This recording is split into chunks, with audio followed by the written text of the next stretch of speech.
with Indonesia's control over the neutral objectives. With that Masha split pushing as well, we've talked about this. Cambodia have a bit more of a combo situation. Indonesia have a lot more options to play around with. They can use the Leomord and the Masha defensively, and they have security. They have the Matilda's Guiding Wind to try and save their main carries as well. Cambodia does not have the same kind of luxury. No, they don't, right? I think now they need to start prioritizing OP again, because in the last few fights they have been able to find brands, but without the help of OP, it does feel like they will lack more, well, they will lack that sustainable damage. Boom with the Black Dragon form, circling Eagle by Dreams, a bit too aggressive there, but the on Blast now is going to be chained in, channeled in. Deja jumping on Hijume, who's still able to kite away, but not for long as he gets taken down by Boom. Brands with the nature, dealing a lot of damage and sustaining back up again, as that's so much on that back line. Taz is hunting, sniffing out, and he gets it onto OP. A brilliant read by Taz to find that double and to get Indonesia a 3-for-2 trade. It's a very close game, man. Indonesia are winning these skirmishes, but only by about 1 kill each fight. But they keep repeating the same thing again and again. They have no urgency to take this Lord. They keep using it to bait the members of Cambodia into fights that they don't really want, that they can't really take. And it has been working so far, and eventually now he can get a free Lord, completely uncontested. And this is the beginning of the comeback for Indonesia, if they are able to maintain that discipline. Discipline is the name of the game, and on that note, we will take a bit of a break because there is a technical pause. I think it comes down to the team fight execution, Arashi, there. You could see that for Indonesia, like we mentioned earlier on, the problem that they had to face was that front line not breaking. Yep. The Mortis, the Valentina even acting as a frontliner with the help of, obviously, the Yuzong. But in that fight there, they were able to split these members across different positions, and with their composition, it works. You know, this is what their composition was made for, to dive and to isolate the members, taking them down one by one simultaneously. I think that is where Irithel excels as well, because you can be a lot more mobile and you're not really as vulnerable as all the other gold laners. In that fight though, Hijume was dangerously close to getting picked off. He was using his real world manipulation right on the tip of the Numenon Blast range. He flickered out of danger there, but that could have easily gone south for the Indonesians. And this just shows again how close the games need to be. All these players, they're not making mistakes. They are forced into those tough choices because the game is that close. Despite the best efforts and the tools available for both teams, any kind of win, per se, is only by such a slight margin. We have still no idea where this game is going to go. It's crazy to see how both teams are playing right now, out of their minds. And after every skirmish, it's usually just either equal trades or one advantage in the trades for one of the teams, right? We saw a 2-for-1 for Indonesia. We also saw a 2-for-1 for Cambodia. Then, obviously, a lot of 2-for-2s, 1-for-1s here and there, back and forth with the trades for the turtle to the turrets. In the end, we are looking at Indonesia now with a pretty significant trade. They were able to get a 3-for-2. On top of that, the Lord as well. So, makes it a 4-for-2, as they are going to be able to finally push their lead, right? Because both teams so far, I think, have been just going back and forth with that gold lead. 1,000 over to Cambodia, 1,000 over Indonesia. Not really a sustainable gold lead for such a long time in this game. I think of 13 minutes of gameplay, and it's been back and forth completely up until this moment. And now it comes down to how Cambodia fights from behind.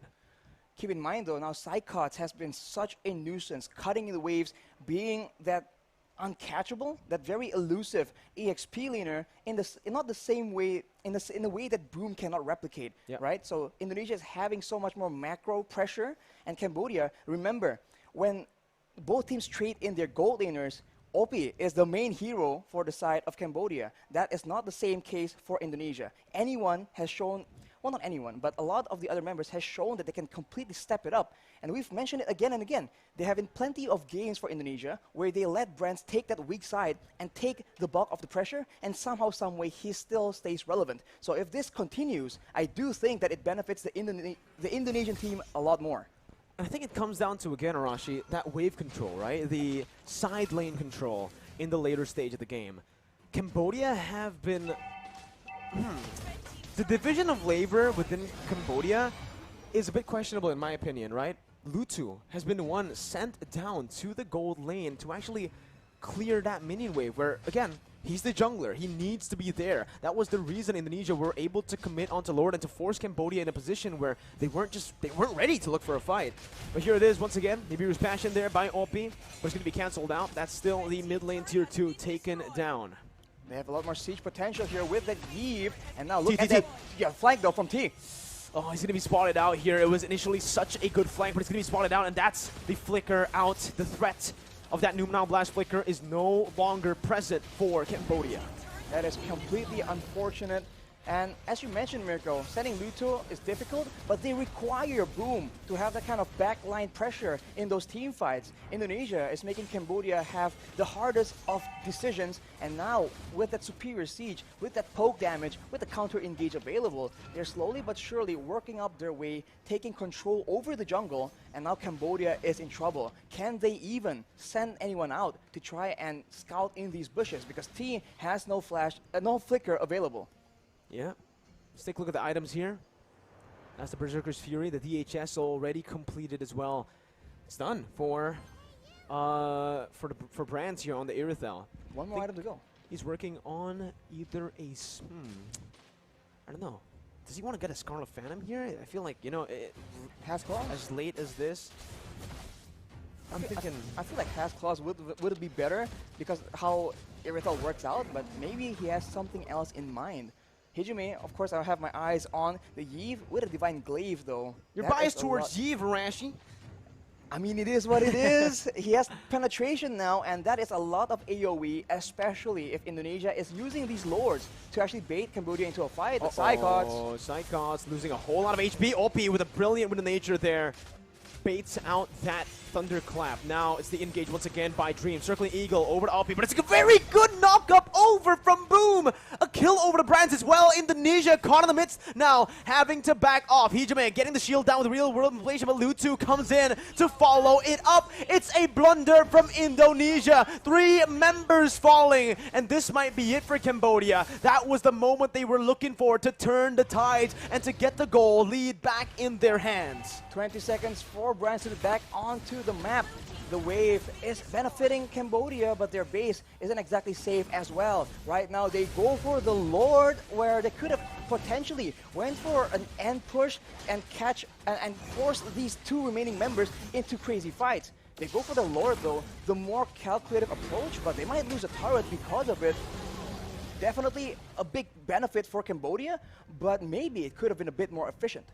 I think they made the right choice. I think if they went for more turrets, it wouldn't be worth it in the end. The turrets can go later on. Obviously, it's going to be there forever, but the Lord can be contested if the Indonesian members respawn. Cambodia decided to make the right choice over there. Again, playing it disciplined and not getting the pressure into their heads, right, into their minds right now.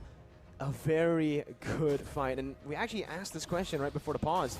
How's Cambodia going to play from behind? That's how they play from behind. They still try their best to go for these coin flip fights, and they still know, even while they're behind, they understand where those little mistakes will happen from Indonesia. And like I mentioned, it is the Scarlet Phantom for Brands. We said either Immortality or Haas Claws could be another good option for him, but he decides to go for more attack speed.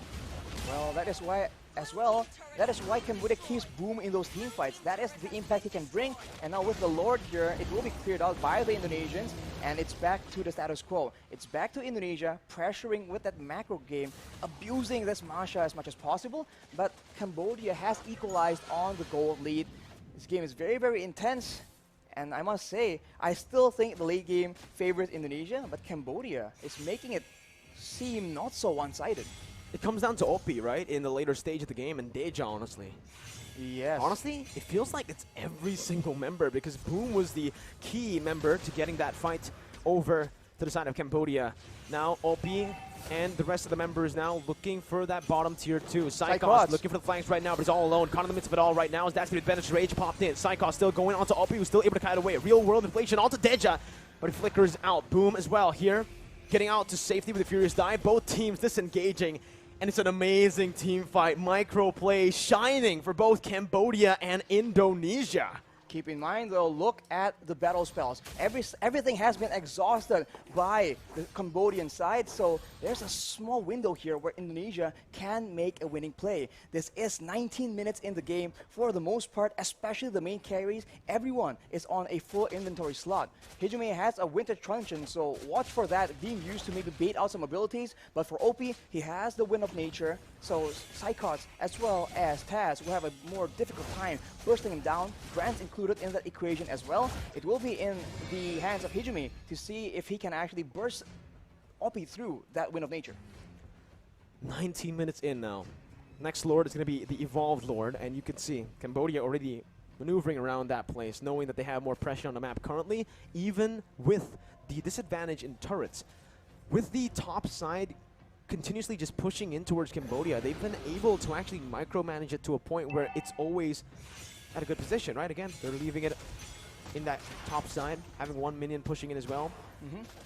Well, Luto has the Cursed Helmet right now, but Taz has built a Blade of Despair. Brands has switched over to a Has Claws, as we mentioned, so he won't be easily or as easily bursted down in these fights. That is how the Irithel usually operates, but Cambodians are pressuring for the Lord. They might just commit to it. Psychots is looking for that split push here. This is the moment right now as Boom jumps in with the Black Dragon form. Going to be taken very low as Dreams does the same thing. Psychots on the base already right now, looking for that split push, looking for the back door. Boom going to be taken down. That's the Immortality popped in. Psychots still looking for the play as T is going to be losing his Immortality as well. Boom taken very low. Taz looking for Phantom Steed, gets the kill. T as well, falling 2-4-0. Psychots manages to distract the other members as well, and Cambodia with the Lord won't be able to do much. It's a 2-0 for Indonesia, and with all the waves in that top lane, the bottom lane, and even in the mid lane pushing into Cambodia, it feels like Cambodia are the ones now at a disadvantageous position.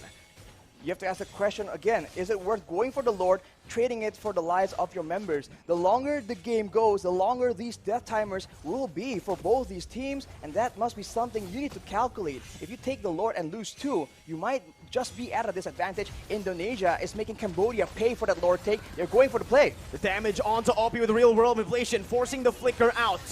Lutu trying to cancel it out, but will lose his life in the process right now as everybody goes for the base, and it might just be it. Indonesia manages to come back, reverse sweeping Cambodia, and going to the grand finals of IESF. Indonesia got it done. My God. Cambodia made it so difficult. It was in